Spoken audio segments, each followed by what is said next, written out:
And we have a partnership that has been extended between the two partners, the Safran guy, the French guy, and the GE Aviation guy. This partnership has been extended to 2040. It is truly a 50-50 joint company. And I think that the reason we're still around 45 years later, while maybe 80% of international joint venture die before reaching 5 years. And we're here because one of the main reasons is we created a 50-50 joint venture.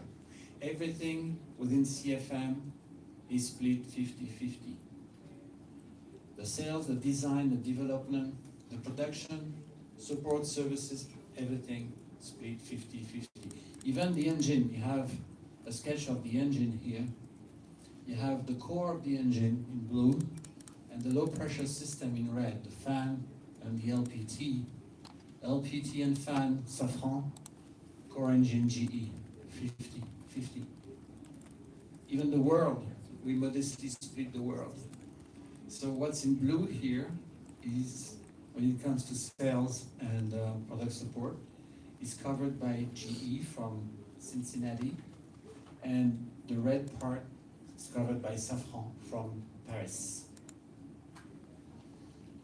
So before going to further describe our programs, I just want to tell you that we just had another incredible milestone. We have reached 1 billion engine flight hours since the beginning of the program in 1982, first entry into service in April 1982. 1 billion engine flight hours. If you do the math and you convert that into years, you'll see that it represents 115,000 years. And since we are the year of the 50th anniversary of the first man on the moon, we made the calculation. It's like a CFM powered aircraft had accumulated 400,000 round trips to the moon, just to give you an idea of what it is. So this is the ad that we've been running over the last weeks. It says, thanks a billion. We're thanking our customers because, of course, they are the one who accomplished that miracle of flying with our engines 1 billion hours. Before going into the LEAP, a few words on the CFM 56. We have 2 engines still in production, but we're ramping down the production. I will explain that. The 5B, which goes on the Airbus A320ceo, and the 7B, which goes on the 737 NG. And with this program, we have delivered over the years more than 33,500 engines, if you believe that. There are still 24,000 engines in service right now. We are carrying with our engine 7 million passengers daily. Every 2 seconds somewhere in the world, a CFM powered airplane takes off. And we do all that with a 99.98% dispatch reliability. In other words, a CFM engine is responsible for a delay at the gate of more than 15 minutes, only twice per 10,000 departure, just to give you an idea of this reliability. The LEAP is our new program, our new project. It was launched in 2008, selected by Boeing on the MAX, Airbus on the Neo, and Comac in China for the C919. The LEAP is an incredible combination of amazing technologies. 3 examples listed here. The 3 woven composite fan blades. You have a little photo here. I encourage you to go and look at a LEAP fan, because those fan blades are magnificent. Up to now, the carbon fibers were bonded in 2 dimensions. The breakthrough here is that we have a third dimension, making the blades very light, much lighter and much more resistant. It's the blade plus what we call the fan case. The CMC's material are part of the leap today. CMC is a revolutionary material, composite matrix ceramics. It's 1/3 the weight of an equivalent metallic part, but twice the resistance, and resists to 20% higher temperatures. So you need less cooling, and when you cool an engine or a blade, you take performance out of it. So less cooling, more performance. And additive manufacturing, you all know what it is, but we started to put parts in our engine using this amazing process of additive manufacturing, like the fuel nozzles. The LEAP began its operations in August 2016 with Pegasus in Turkey.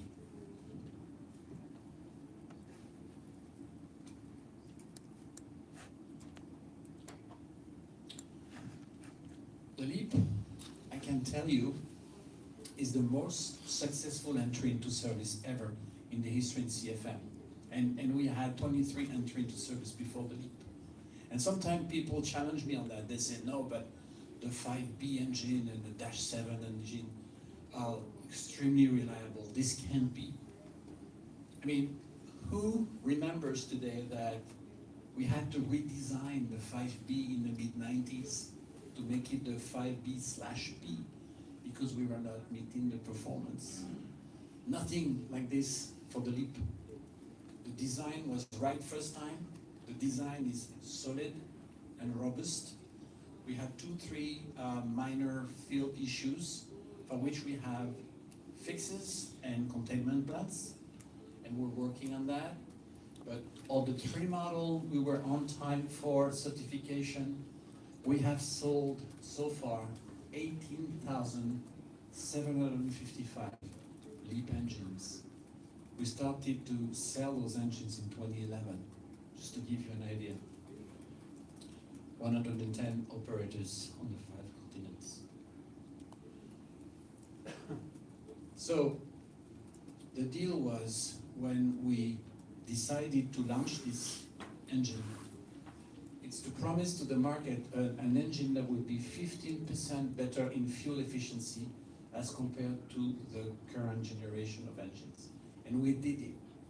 And we did even more than that, because I was the other day flying a Neo airplane with a LEAP, and after the flight I went to see the pilot, and he said, well, before, with the previous generation, we would use 7.5 tons of fuel for that mission. With the LEAP, only 5 tons. So it's way more than 20% on his calculation. So we did it. We also promised to bring an engine that would provide 50% better in NOx emissions compared to the regulation, the Type 6 regulation, and we did it. We also promised an engine that would be significantly better than the Chapter 14 regulation for noise. We did it, and the LEAP Power Neo actually is the best in class when it comes to noise in an airplane of that generation. Utilization.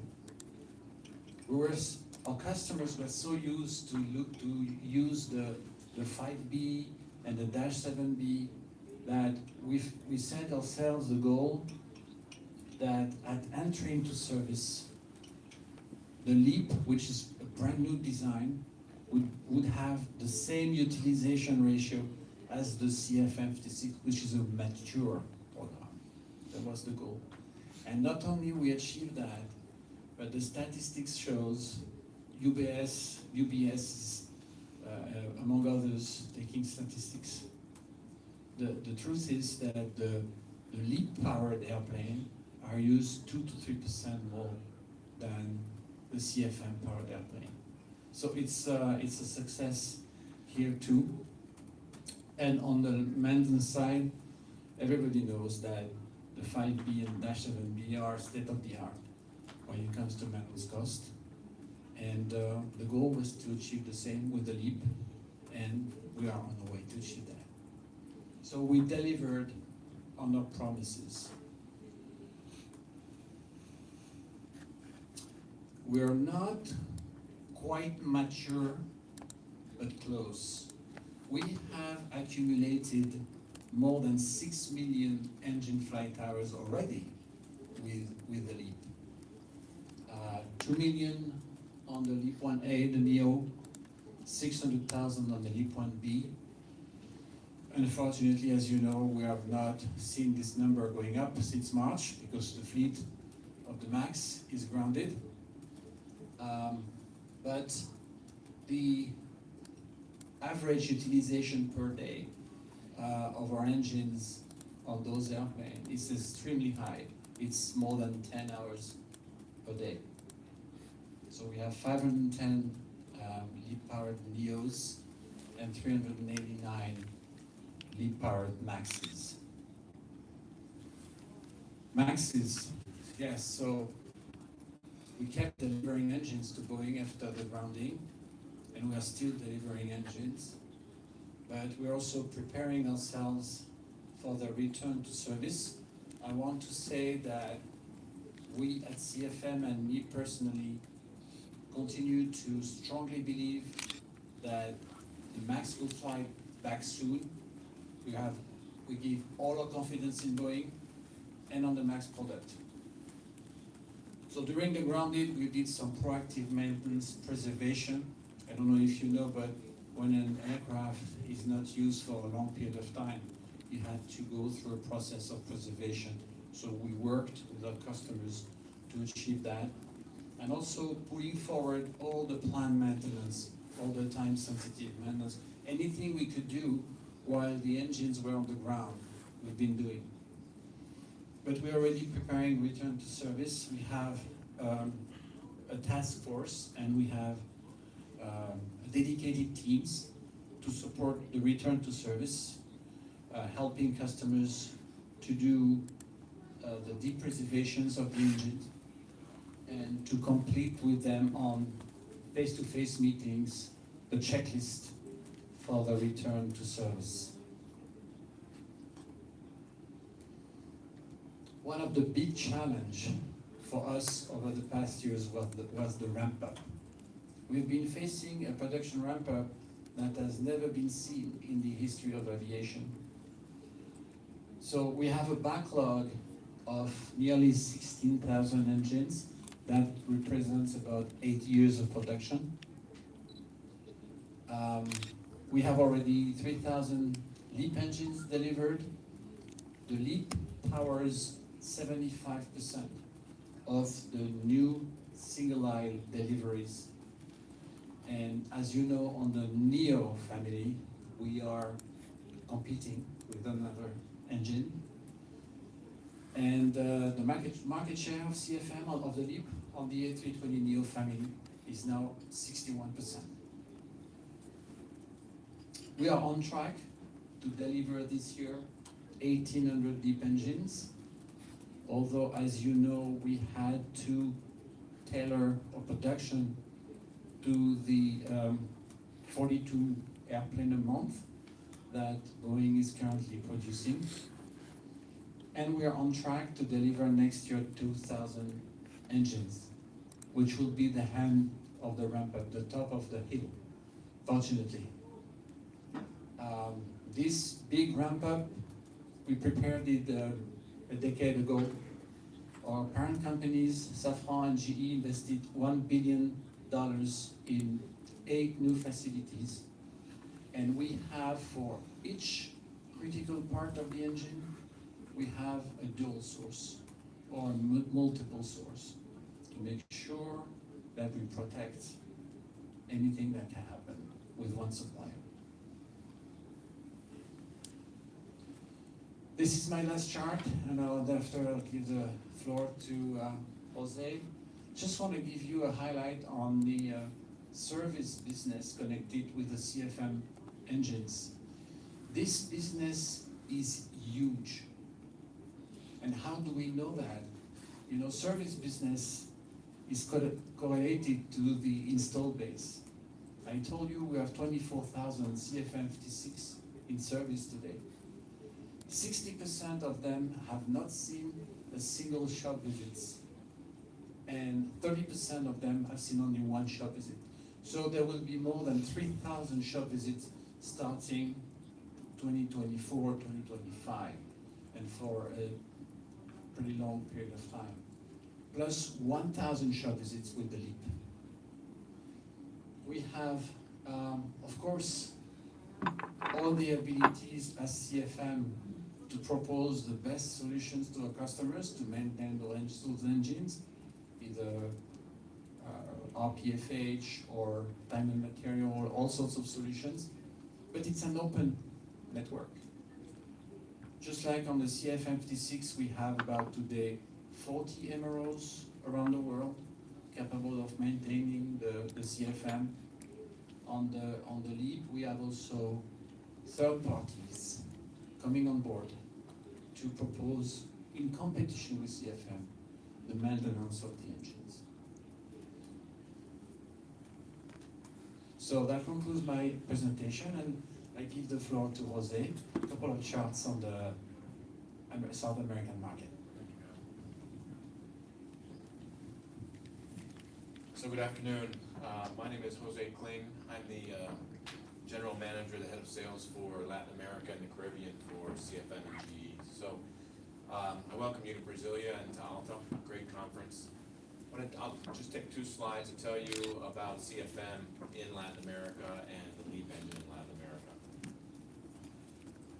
Okay, to begin with, so in Latin America, it's really important for CFM. We've been in the region for 30 years, and today there are approximately 800 aircraft in Latin America with CFM engines. In addition to that, in addition to selling engines, Latin America is very important for us because we also maintain engines in Latin America, and I'd like to talk really quickly about 2 of those. So in 1996, GE acquired Selma in Petrópolis, Brazil. And it's one of our key parts of our maintenance and repair and overhaul for CFM engines. It has a capacity to do 500 engines a year, and it is highly requested because of the quality of work that's done there by airlines all over the world. So there are 30 airlines, over 30 airlines actually, around the world that send their engines to Selma to have them maintained. So what does this mean? First of all, it means that we are creating high technology, good paying jobs in Brazil, which is excellent.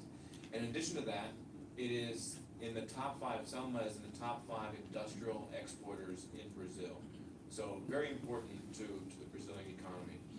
In addition to that, our partner Safran owns a maintenance, repair, and overhaul facility in Querétaro, Mexico. Again, well respected and providing jobs and bringing work into Latin America.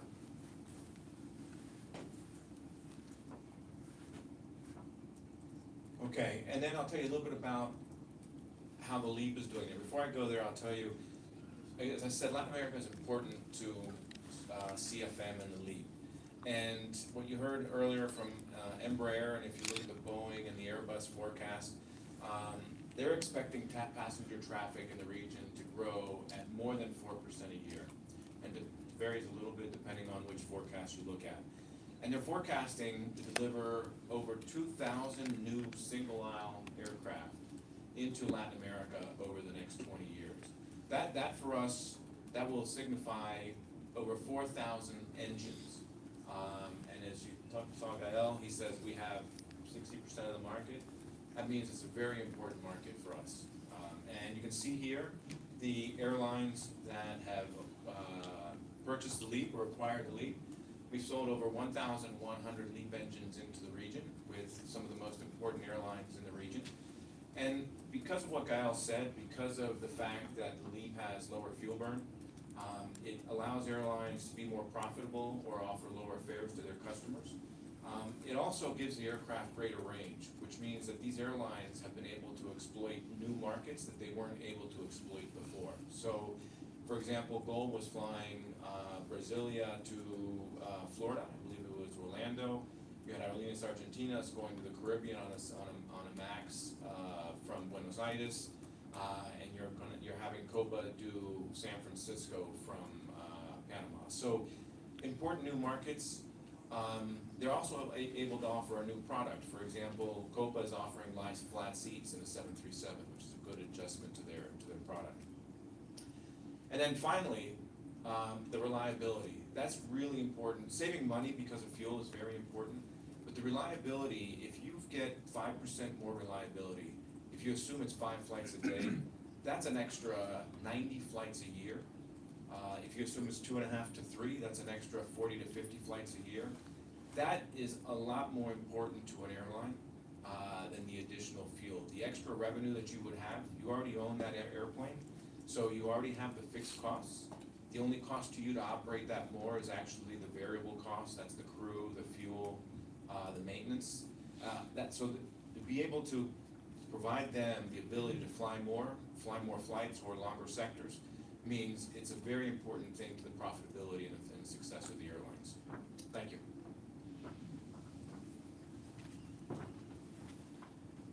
Thank you. See? And now we are available to take a few questions if you have any.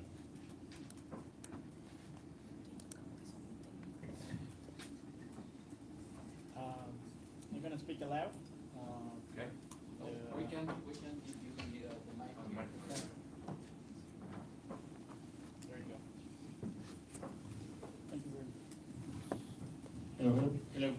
Saúl Lébano from Mendelaire, in Mexico. Regarding the problems with the all well-known problems of the 737 MAX, how does CFM is working or providing help, orientation to Boeing in order to put back or bring back the MAX into the skies? And we have heard that Airbus is experiencing some sort of similar problem, similar to the MAX with the pitch up. Now we have the manufacturer has registered some incidents about the behavior of the airplane pitch up. How does CFM is being preventive in order to avoid some sort of problem now with Airbus?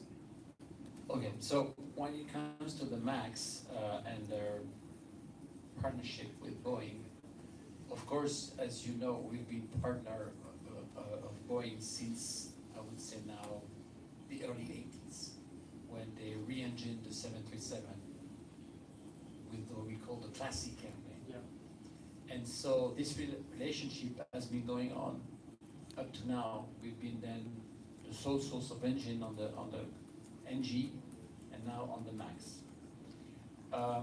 Of course, we are not a party of the situation that is happening, but we are a great partner. We want to be a great partner for Boeing. And so what we've done is Boeing said, we want to continue to produce the airplane and we need you guys to continue producing engines.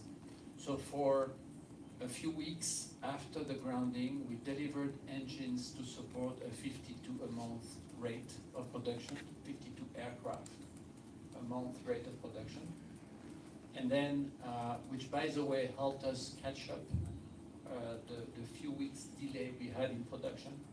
So we're now on time. And then Boeing said, no, now we want to be at 42 a month. And so we've kept delivering engines regardless of the overall situation. I would say we are like a risk-sharing partner.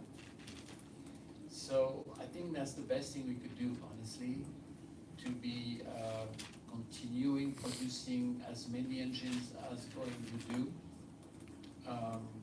despite the fact that payment comes when the airplane is delivered to a customer. So you imagine the situation. And also, we have put together teams to support Boeing in Seattle for what we call the return to delivery, the RTD, because they have several hundreds of airplanes stored, that have been produced but not delivered to customers. So we have a team that is there to help the depreservation of those engines and all the relationship with the customers, all the questions our customers may ask, after a long period of storage. So we have done that, and we have also set up a team that is meeting each customer individually on a face-to-face meeting to review all the checklist that has to be performed in order to put the airplane back into flight. So that's what we could do, and we did it at our best, because it's, again, I said that during the presentation, the MAX aircraft is a fantastic product.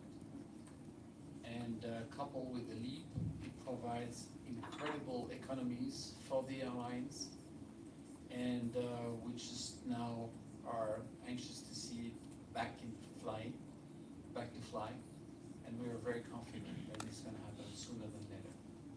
Thank you. Yes, sir? We'll give you a microphone.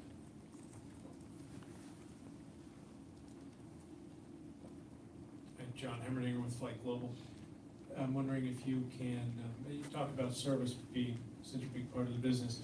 I'm wondering to what degree the 737 MAX grounding has forced you to revise your future service revenue plans and operation plans, service plans. Yes, we've looked at that, of course, and we see little to none impact on our global picture, or global service picture. In most contracts, when they are powered by the hour contract, or PFH contract, we only paid when the shop visit occurs. The price is determined by $1 per hour of flight hours, but we receive very little cash throughout the operation of the airplane. It's really when the engine goes into service that we get paid for the service we do based on the number of hours. So we have no real impact on our income, and we also have no cost because the engine is grounded. So all in all, it doesn't make really a difference. What we see is that the current generation of airplane with our engines are extensively used. You can see on the market, it's very difficult to find a A320ceo with a Dash 5B or a 737NG with a Dash 7B. And so these airplanes with our engines are used extensively. So I would say on that hand, it could have a positive impact. As we like to see our engines flying a lot because it's good for our business model.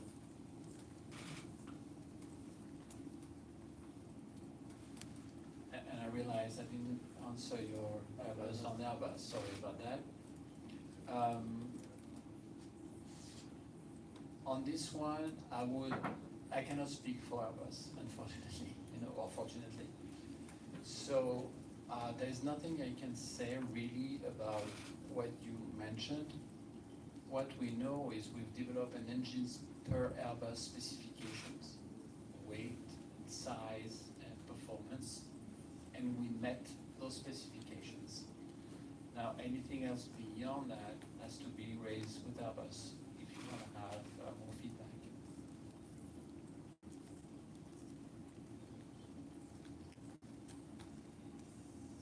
Any other question? Maybe not, we're done? Okay, well, I would like to thank you very, very much for spending the time to listen to us. I hope it was informative and you got a good understanding of who is CFM. We've been there for 45 years, but sometimes people look at the Boeing Airbus, forget there's two important engines on those airplanes, so we'll be ready to answer any more questions if you have during the breaks or later on. I just want to say, maybe some of you know Jamie Jewell. She's my media briefing person, and our flight was canceled, the first leg, and she couldn't make it on time. So she's very desperate because she was willing to spend time with you and connect with you.